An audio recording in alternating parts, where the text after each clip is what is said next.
우리 함께 기도하겠습니다. 하나님 아버지, 새날을 또 시작한 우리 성도들 한 사람 한 사람 축복합니다. 또 날씨도 많이 시원해지고 있고 또 우리의 삶도 한 해의 또 후반기를 열심히 향해 달려가고 있습니다. 2021년 어떻게 지나갔는지를 돌아보며 오늘 더욱더 열심으로 주님을 바라보게 도와주시고 힘을 다하여 이 하루 최선을 다할 수 있도록 주님 은혜를 베풀어 주옵소서. 예수님의 이름으로 기도드립니다. 아멘. 우리 찬송가 331장 찬양하시겠습니다.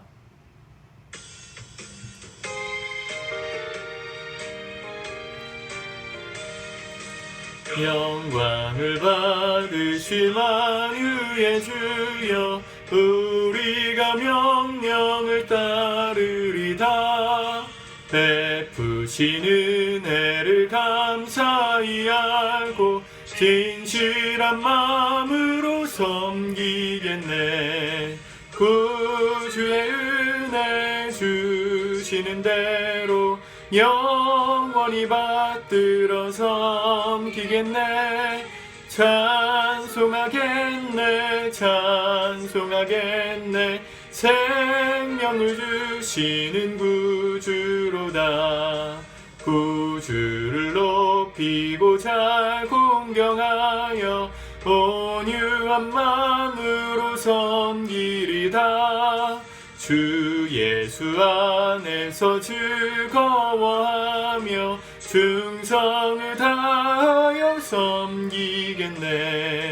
구주의 은혜 주신 대로 영원히 받들어 섬기겠네.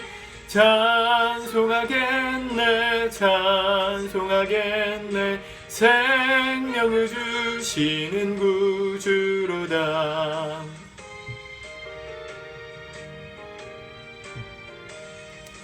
예수를 믿고서 늘 사랑하여 참 기쁜 마음으로 섬기리다. 온 마음을 드리고 순종하라며 구주를 영원히 섬기겠네. 은혜 주시는 대로 영원히 받들어 섬기겠네. 찬송하겠네, 찬송하겠네. 생명을 주시는 구주로다. 아멘. 오늘 하나님의 말씀은 야고보서 4장의 말씀을 우리 같이 읽고 묵상하도록 하겠습니다. 야고보서 4장 1절부터 같이 보겠습니다. 시작. 너희 중에 싸움이 어디로부터 다툼이 어디로부터 나느냐? 너희 지체 중에서 싸우는 정욕으로부터 나는 것이 아니냐? 너희는 욕심을 내어도 얻지 못하여 살인하며 시기하여도 능히 취하지 못하므로 다투고 싸우는도다. 너희가 얻지 못함은 구하지 아니하기 때문이요 구하여도 받지 못함은 정욕으로 쓰려고 잘못 구하기 때문이라. 간음한 여인들아, 세상과 벗된 것이 하나님과 원수됨을 알지 못하느냐? 그런즉 누구든지 세상과 벗이 되고자 하는 자는 스스로 하나님과 원수되는 것이니라. 너희는 하나님이 우리 속에 거하게 하신 성령이 시기하기까지 사모한다 하신 말씀을 헛된 줄로 생각하느냐? 그러나 더욱 큰 은혜를 주시나니 그러므로 일러스되 하나님이 교만한 자를 물리치시고 겸손한 자에게 은혜를 주신다 하였느니라. 그런즉 너희는 하나님께 순종할지어다. 마귀를 대적하라. 그리하면 너희를 피하리라. 하나님을 가까이 하라. 그리하면 너희를 가까이 하시리라. 죄인들아, 손을 깨끗이 하라. 두 마음을 품은 자들아, 마음을 성결하게 하라. 슬퍼하며 애통하며 울지어다. 너희 웃음을 애통으로, 너희 즐거움을 근심으로 바꿀지어다. 주 앞에서 낮추라. 그리하면 주께서 너희를 높이시리라. 형제들아, 서로 비방하지 말라. 형제를 비방하는 자나 형제를 판단하는 자는 곧 율법을 비방하고 율법을 판단하는 것이라. 내가 만일 율법을 판단하면 율법의 준행자가 아니요 재판관이로다. 입법자와 재판관은 오직 한 분이시니 능히 구원하기도 하시며 멸하기도 하시느니라. 너는 누구이기에 이웃을 판단하느냐? 들으라, 너희 중에 말하기를 오늘이나 내일이나 우리가 어떤 도시에 가서 거기서 1년을 머물며 장사하여 이익을 보리라 하는 자들아, 내일 일을 너희가 알지 못하는도다. 너희 생명이 무엇이냐? 너희는 잠깐 보이다가 없어지는 안개니라. 너희가 도리어 말하기를 주의 뜻이면 우리가 살기도 하고 이것이나 저것을 하리라 할 것이거늘 이제도 너희가 허탄한 자랑을 하니 그러한 자랑은 다 악한 것이라. 그러므로 사람이 선을 행할 줄 알고도 행하지 아니하면 죄니라. 아멘. 야고보서 말씀은 굉장히 실제적인 말씀이고 우리의 삶에 적용해 볼 수 있는 구절들이 상당히 많습니다. 오늘도 구절 한 구절 한 구절만 띄어서 우리가 한 구절씩만 품고 하루하루를 살아도 아마 여기 17절까지의 말씀 거의 한 달 가까이를 살 수 있을지도 모르겠습니다. 우리가 살아가면서 싸움이 왜 없습니까? 다툼도 있죠. 성경은 그 원인을 정확하게 지적합니다. 왜 우리 인생에 자꾸 이렇게 분란이 있나? 왜 자꾸 분쟁이 생기는가? 욕심 때문이라는 것이죠. 정욕으로 살아가기 때문이다. 3절 구하여도 받지 못함은 정욕으로 쓰려고 잘못 구하기 때문이라. 우리가 잘 아는 말씀입니다. 여러분 우리가 왜 우리 삶 가운데 이렇게 전 세계적으로 우리 개인적인 삶뿐만 아니라 어려움들이 있을까요? 다 돈의 문제고 더 많이 갖고자 하는 싸움의 문제이기 때문입니다. 모두가 하나님 나라에서 부족함이 없게 살았다고 하면 우리는 아마 싸우지 않았을 거예요. 근데 이 세상에 한정된 자원과 재물을 가지고 그것을 내가 더 많이 누리려고 하다 보니까 사람들 사이에 분쟁이 생기는 것이죠. 뭐 어려운 얘기 하지 않더라도 집에서 같이 식사를 해도요. 고등어 한 마리를 구웠는데 몸통만 집중적으로 공략해서 먹는 사람이 있으면 괜히 나도 거기를 더 먹고 싶은 겁니다. 고등어가 한 100마리 있으면 그러지 않겠죠. 그냥 뭐 다 먹어라. 나는 그냥 내가 먹고 싶은 부위 먹겠다 할 텐데 우리가 가진 자원이 한정적이기 때문에 욕심이 납니다. 이 세상을 바라보고 살면 한정적인 삶을 살 수밖에 없어요. 모자란 곳에서 더 가지려고 하면 싸울 수밖에 없습니다. 기도를 해도요. 그 한정된 것에서 내가 나에게 더 달라고 하는 기도를 하니 어떻게 우리가 만족스러울 수 있겠습니까? 기도가 응답이 잘 안 되는 것 같을 거예요. 하나님 좀 잘 살게 해주십시오. 나쁜 기도는 아닌데 이 세상의 한정적인 것을 가지고 내가 잘 사는 기준을 삼았다면 만족스럽지 않은 응답이 있을 것입니다. 응답이 잘 없다고 느껴지는 것이죠. 정욕으로 구했기 때문에 주시지 않는 것입니다. 4절에 보세요. 그런즉 누구든지 세상과 벗이 되고자 하는 자는 이 말이 무슨 얘기입니까? 세상의 한정적인 것들에 친해지고 싶은 것이죠. 뭐 텔레비전의 유익함도 있지만 가장 해악 중에 한 가지는 저는 비교하는 삶이라고 생각합니다. 텔레비전을 보면 물론 우리보다 어려운 사람들의 어려운 모습들도 보도해줘서 참 좋은 영향을 끼치기도 하지만 우리가 누려보지 못한 세계 최고의 부자들 어떻게 노나 어디서 휴가를 보내나 뭐 이런 것도 보여주잖아요. 무슨 차를 타나 어떤 집에 사나. 그러면 그게 사실은 부러워 보이고 대리만족일 수 있지만 그거 보고 나서 되게 행복해지는 사람은 없을 거예요.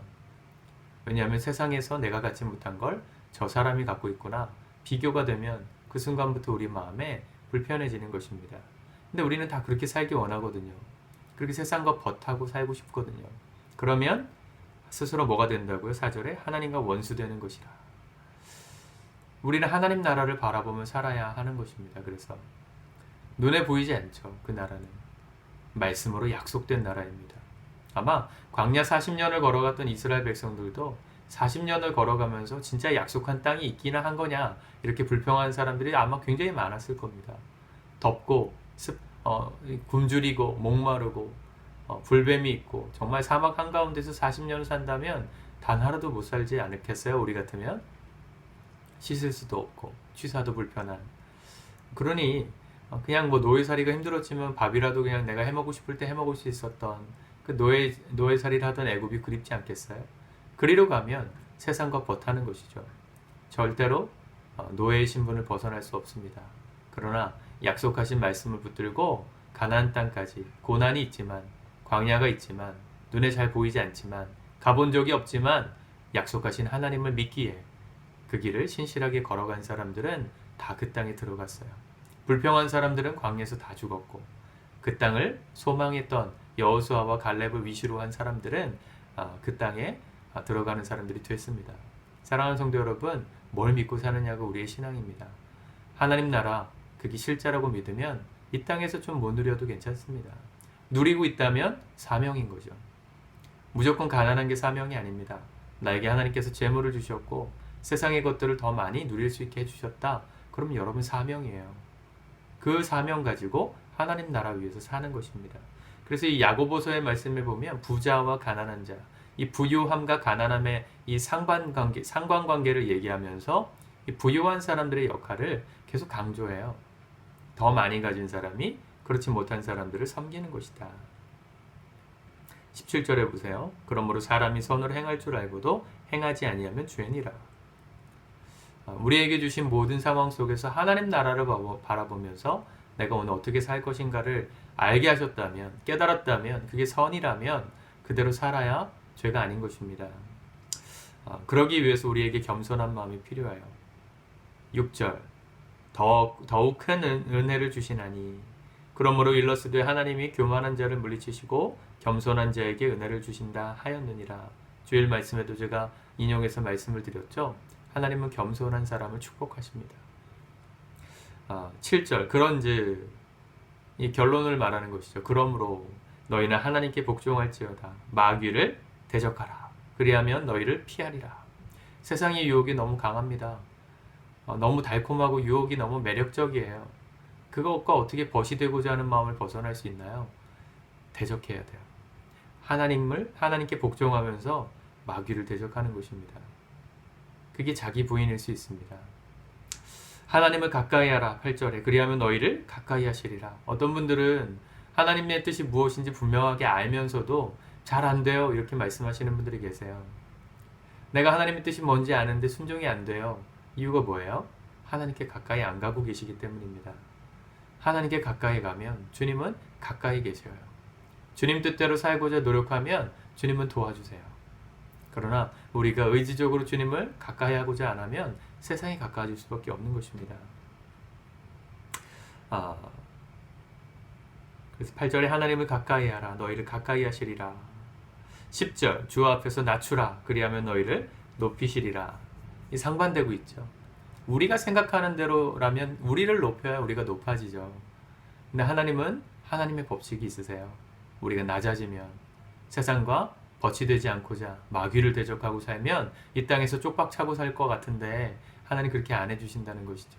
우리가 정말 겸손한 마음으로 하나님을 가까이 하고 하나님 나라를 위해서 나에게 주신 은사와 재물을 사용하며 살면 하나님이 우리를 높여주세요. 이걸 또 잘못 생각해가지고 그래 하나님 나라 위해서 내가 투자한다. 그럼 내가 잘 살게 되겠지. 이런 인간적인 계산으로 그렇게 하나님을 이용하듯이 그렇게 투자하는 사람한테는 하나님이 응답을 주실지는 잘 모르겠습니다. 하나님 우리 속마음을 다 아시거든요. 우리의 본심을 아시고 의도를 아세요. 정말 하나님을 사랑하기 때문에 대가 없이 희생하며 주를 위해서 살 때 하나님이 이 땅에서도 보상해 주시는 것이지 이런 공식이 있으니까 이렇게 이용해 먹어야지. 그게 기복신앙이죠. 하나님을 이용하지 맙시다. 내가 이렇게 살았다고 해서 내 삶에 하나님 복을 안 주시는 것 같아도 좀 살림살이가 나아지지 않는 것 같아도 그래도 감사할 수 있어야 진짜 신앙 아니겠어요? 우리는 환경의 어떤 변화에 초점을 두지 않습니다. 우리를 높여주시는 그 상황에 우리의 결론을 두지 않습니다. 높여주시는 걸로 감사하죠. 감사하는 것이죠. 누군가는 높은 자리에서 높은 역할을 해야죠. 그렇지만 그렇게 올라가지 못한 사람이라고 저주받은 인생이 아니라는 거예요. 왜 단순히 우리는 주님께 순종하는 것만으로도 행복하고 기쁠 때 그게 진짜 믿음 가진 사람의 삶이라는 것입니다. 나눌 얘기가 너무너무 많지만 13절 14절 마지막으로 오늘이나 내일이나 우리가 어떤 도시에 가서 거기서 1년을 머물며 장사하여 이익을 보리라 하는 자들아. 무슨 얘기입니까? 내년에 이렇게 장사에 이익이 나지 않겠느냐 하면서 유혹하는 사람들에게 하는 얘기죠. 14절 내일을 너희가 알지 못하는도다. 너희 생명이 무엇이냐? 너희는 잠깐 보이다가 없어지는 안개니라. 이 마음이 중요합니다. 미래를 계획하는 것도 현명한 것이지만 제일 중요하고 더 현명한 삶은 오늘을 잘 사는 거예요. 미래를 계획하는 목적도 오늘을 더 잘 살기 위해서입니다. 그렇죠? 1년 뒤에 내가 이런 삶이 되리라. 왜 계획합니까? 그 계획이 있어야 오늘 내가 어떻게 해야 될지 구체적인 지침과 실천 사항이 나오기 때문이죠. 중요한 건 오늘입니다. 날마다 오늘을 최선을 다해서 사는 사람에겐 내일도 있는 겁니다. 그러나 미래의 막연한 꿈만 꾸면서 오늘을 살지 않는 사람 1년이 지나도 10년이 지나도 달라지지 않을 것입니다. 신앙도 그렇고요. 우리 인생도 그래요. 오늘 하루 허락하신 이 하루를 소중히 여기면서 이 하루를 정말 의미 있게 생각하면서 최선을 다해서 걸어갈 때 주께서 축복하시는 우리를 높여주시는 일들이 가득하게 되리라 믿습니다. 기도하겠습니다. 하나님 아버지, 우리가 오늘도 주의 말씀 붙들고 하루를 시작합니다. 많은 것들을 가르쳐 주시는 이 말씀 머리로만 알고 끝나지 않게 하시고 우리의 삶에 한 말씀이라도 순종해 볼 수 있는 100%다 순종하지 못해서 좌절하는 게 아니라 한 말씀을 순종했기에 오늘 희망을 품을 수 있는 그 믿음으로 오늘 살아가게 도와주옵소서. 우리를 낮추고 세상을 멀리하고 하나님을 가까이 할 때 우리를 높여주시리라 하신 하나님, 우리가 주님 앞에 유명한 자들이 되기 원합니다. 주님께서 오늘 우리의 삶을 주목하시는 삶이 되기 원합니다. 은혜를 베풀어 주시옵소서. 예수님의 이름으로 기도드립니다. 아멘.